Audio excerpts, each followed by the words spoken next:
to execute her next action. One evening, Osai went to Epauwa's house as she knew that Epauwa would be at home at that time.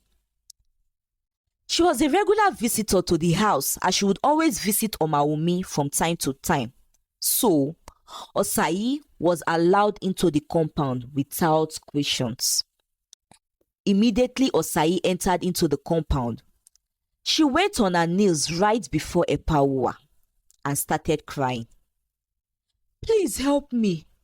Take this shame and disgrace away from me. I was raped by an unknown man and now I am pregnant with child. I know you are a good man who gives hope to girls and women like me who are rape victims, and that is why I have come to you to help me," Osai said, faking some tears.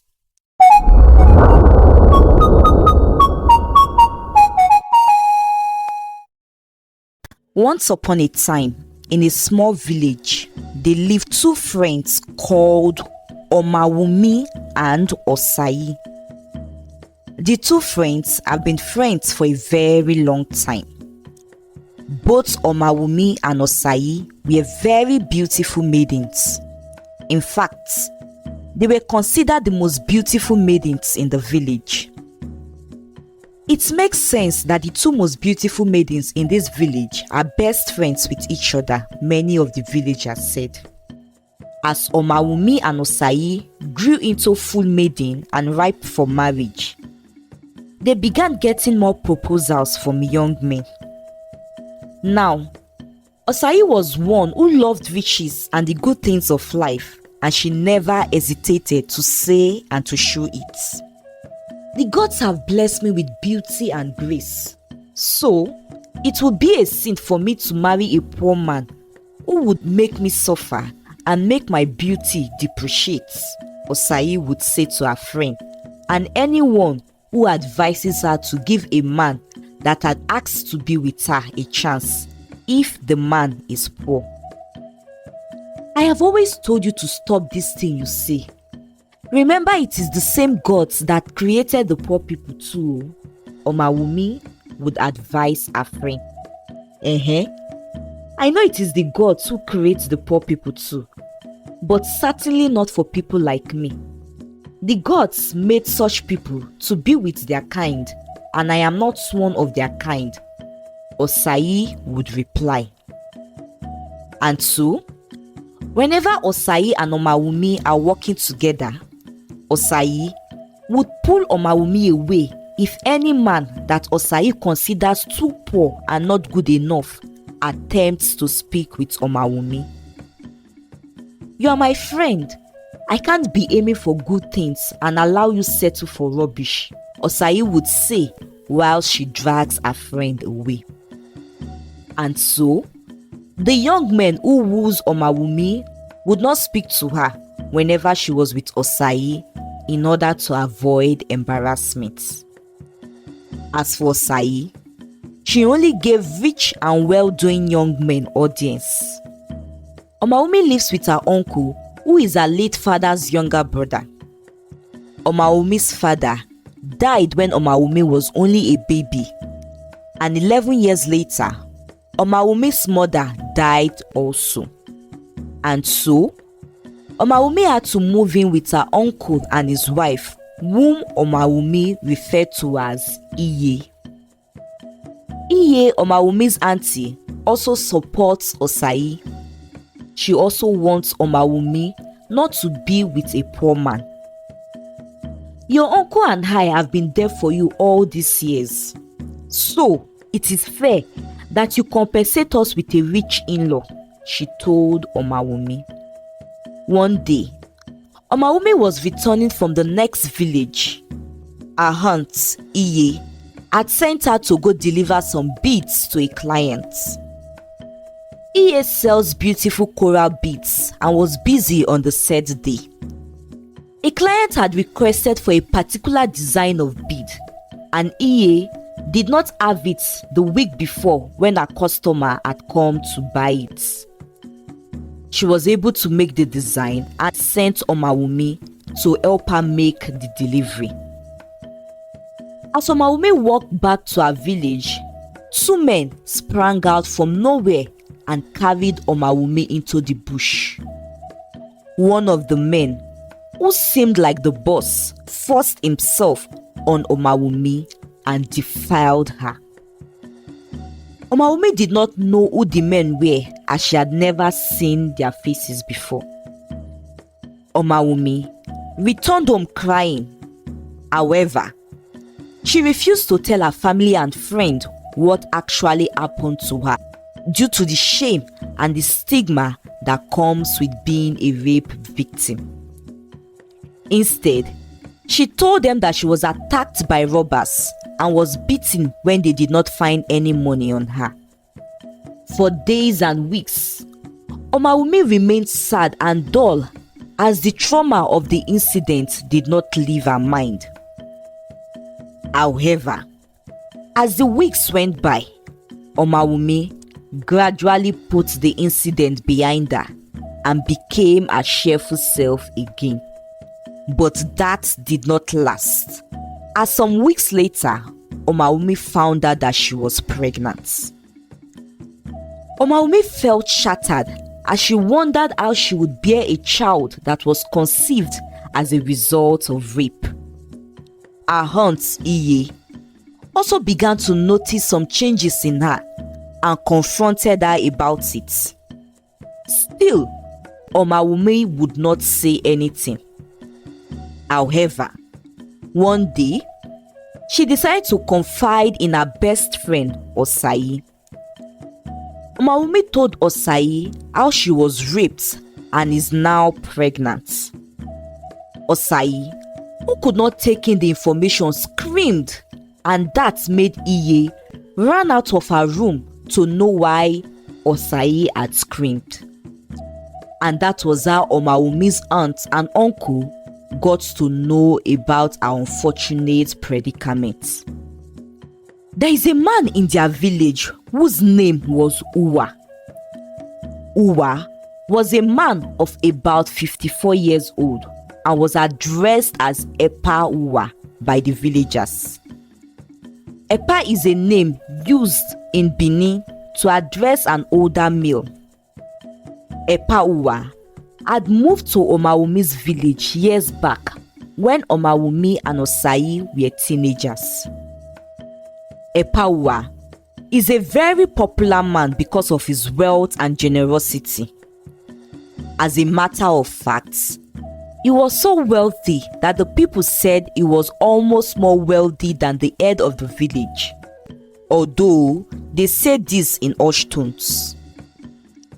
Epa Uwa had bought the biggest and most beautiful house in the village, which was built by the white foreigners who had been to their village in the past. Epa Uwa had moved to the village with his rather young wife and his little son.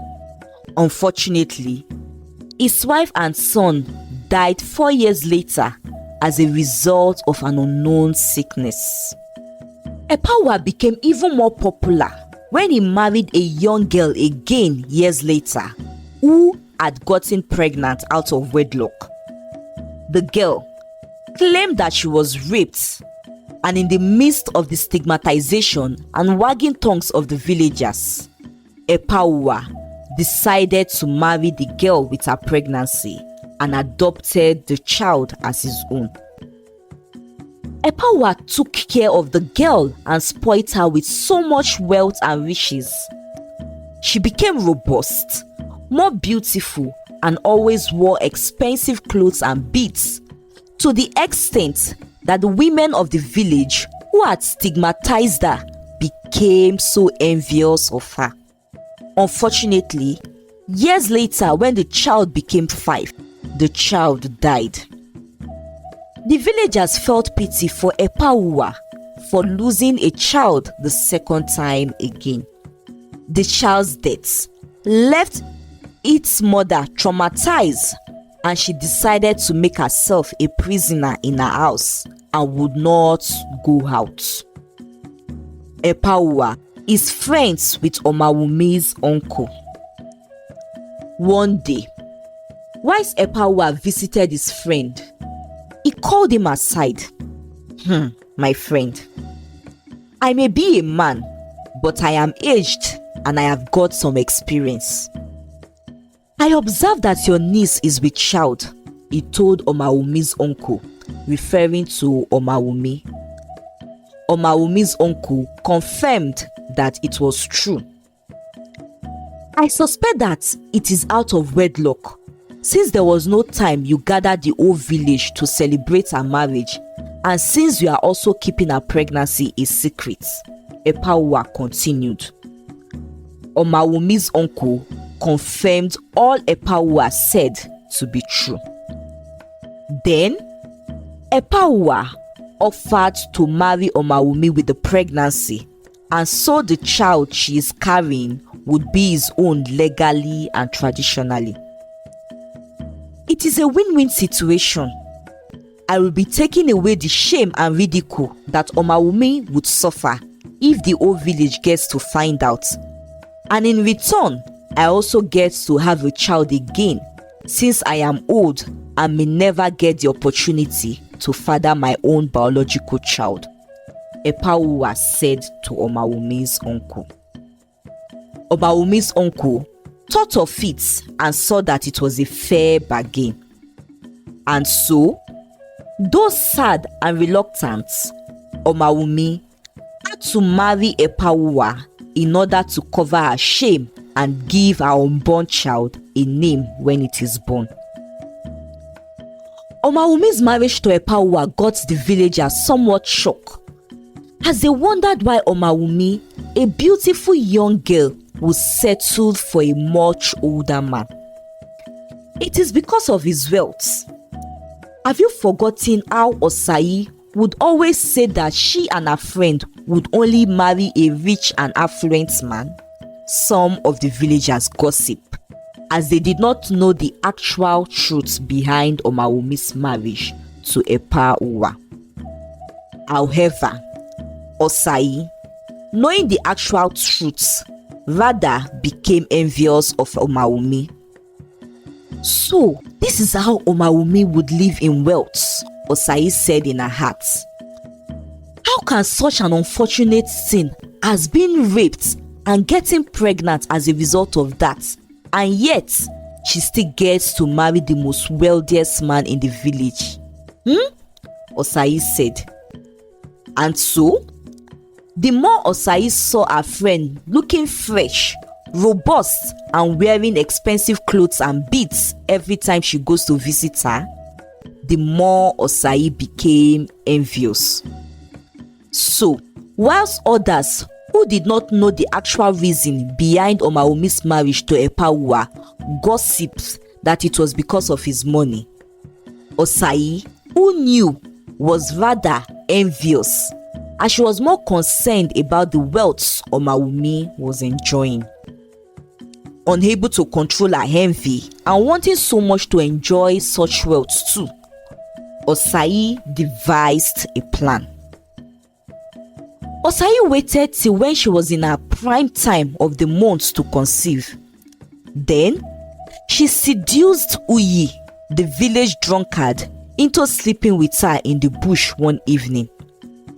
Osai then waited for 3 months to confirm that she was pregnant, which she was able to tell after having missed her monthly period and also from the morning sickness she started having. First, she told her parents that she was also raped and had also not said anything out of fear and shame.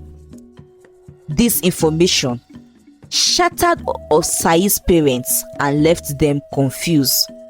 To execute her next action, one evening, Osai went to Epawa's house as she knew that Epawa would be at home at that time.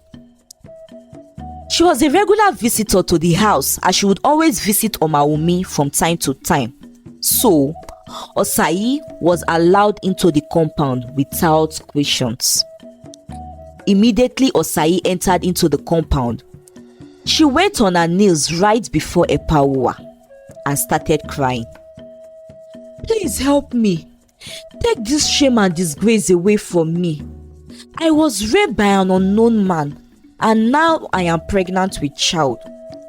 I know you are a good man who gives hope to girls and women like me who are rape victims, and that is why I have come to you to help me, Osai said, faking some tears. Omawumi, who had now had her own child, heard Osai's wailing voice and rushed out immediately from her bedroom with her child in her arms. However, what she heard Osai saying left her in shock. She was surprised that her friend, who claims that she had been raped and is now pregnant as a result of the rape, never said anything about it to her all the while she came visiting within the last 3 months. Why did she not tell me about this first and choose to come to my husband instead? Omawumi wondered, unsure as to how to react.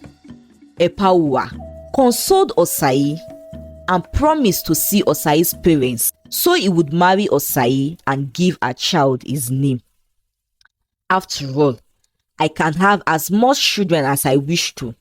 So, your baby would be my second child legally and traditionally after I pay your bride price, Epauwa said to Osai. Later, Omawumi confronted her friend and asked her why she never mentioned a supposed rape and pregnancy to her and why she had gone ahead to talk to her husband instead. Ha! Omawumi, so you want me to suffer shame and ridicule, eh? After your own shame was covered, Osai said amidst her pretentious tears. Well, we are not related by blood after all. We are only just friends. So I can also marry Epauwa, Osai told Omawumi. And so, just as he said he would, Epauwa married Osai. Osai, now Epauwa's wife, did not slack to flaunt her new status as she purchased beautiful and expensive wrappers and beads to adorn herself. She also started beefing Omawumi and made sure to make Omawumi see how well she knows how to enjoy wealth and spend money more than her. Omawumi, however, ignored her once best friend and focused on her own child. There was one thing which kept bothering Omawumi, however. It was Epauwa's first wife, the one he had married when he had first moved into the village after his real first wife and son he had moved into the village with both died. Remember the young girl who claimed she was raped and Epauwa married and chose to adopt her pregnancy as his own, despite the stigmatization from the villagers? Remember that the woman's baby also died 5 years later, and due to the trauma from losing her child, she stopped going out and made herself a prisoner in her house. So, it is this woman Omawumi was bothered about. Her name was Ladia.